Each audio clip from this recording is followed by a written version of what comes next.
प्रिय बंधुओं, उस लम्हे को बुरा मत कहो जो तुम्हें ठोकर पहुंचाता है, बल्कि उस लम्हे की कदर करो जो तुम्हें चलना सिखाता है। ये ठोकर लगना तुम्हें आगे भविष्य के लिए सावधान करने का अंदाज होता है। ये प्रकृति लगातार करती रहती है। अगर ये ठोकर नहीं लगेगी तो तुम्हें पता ही नहीं चलेगा कि तुम कब किस गलत रास्ते की ओर चले गए हो। बंधुओं, ये तुम्हें सही चलने का अंदाज सिखाता है। उस दरवाजे को बंद कर दीजिए जो आपको दर्द पर दर्द देता है। ये कोई मायने नहीं रखता कि उस दरवाजे के पार का दृश्य कितना ही मोहक क्यों ना हो।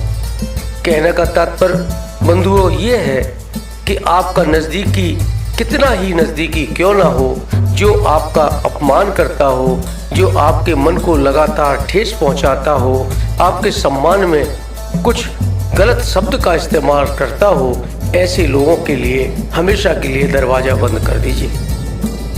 कौन पूछता है तुम्हें मतलब के बिना। बंधुओं, जब पेड़ सूख जाते हैं तो उन पर भी परिंदे अपना बसेरा नहीं करते। ये तुम्हारे इर्द गिर्द रहने वाले लोग किसी न किसी कारण से तुमसे जुड़े हैं। इसमें माता पिता सिर्फ निस्वार्थ भाव से और भाई बहन निस्वार्थ भाव से जुड़ते हैं।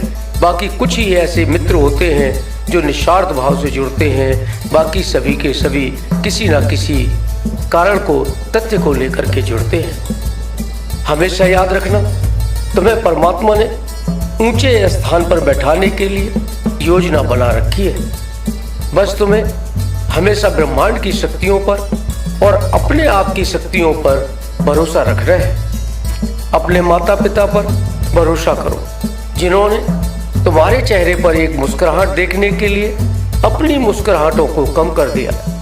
कभी आपने गौर से देखा है कि आपके माता पिता आप जब उपस्थित नहीं होते हो, आपकी अनुपस्थिति में कितने बार हंसे होंगे। बंधुओं, जब भी आप उनसे मिले होंगे तो उन्होंने तुम्हारे चेहरे की ओर देखा होगा और इस बात की रीडिंग करते हैं कि क्या तुम्हें कोई कष्ट तो नहीं है। वो तुम्हारा एक शब्द सुनने के लिए लगातार प्रयासरत रहते हैं। जब तुम्हें वो खुश देखते हैं तो स्वयं भी खुश होते हैं और उनकी खुशी 4 गुना बढ़ जाती है। वो कभी तुमसे पैसे की आशा नहीं करते। बंधुओं, एक बार यह दृढ़ निश्चय कर लीजिए कि आपको आगे बढ़ना है तो सफलता के द्वार अपने आप ही खुलते चले जाएंगे।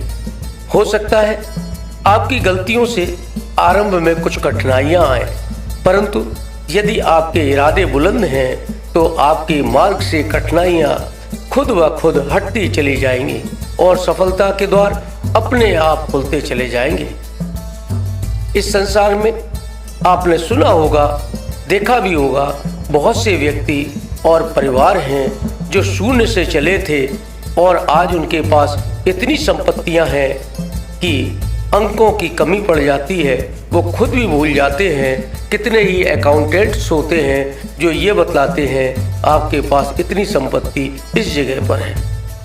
बंधुओं, ऐसा ही मैंने एक व्यक्ति को देखा है जो कोरोना काल में परेशान था।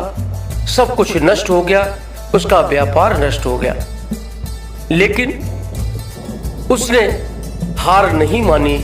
उसने एक पुस्तक में पढ़ा कि निर्बलता एक मानसिक बीमारी है, रोग है, और इस रोग का इलाज है अपने आप में आत्मबल और फिर से उठ खड़ा होना और उद्यम करना, व्यापार करना। बंधुओं, उसके शरीर में जो बीमारियां थी खुद ब खुद दूर होती चली गई, क्योंकि उसका आत्मबल बढ़ गया और उसने सोच लिया था कि मुझे कुछ ना कुछ करना है।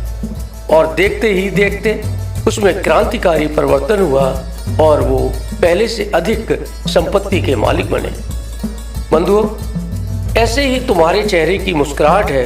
परमात्मा हमेशा ये चाहता है कि आप हमेशा सुख और ऐश्वर्य की प्राप्ति करें, निराशापूर्ण भावों से निकलें और जीवन में आपके जितने भी आंधी तूफान हैं वो बिल्कुल से शांत हो जाए और आप हमेशा उन्नति और उन्नति करें। आशावान बने, आत्मविश्वास को भरे, मेहनती बने।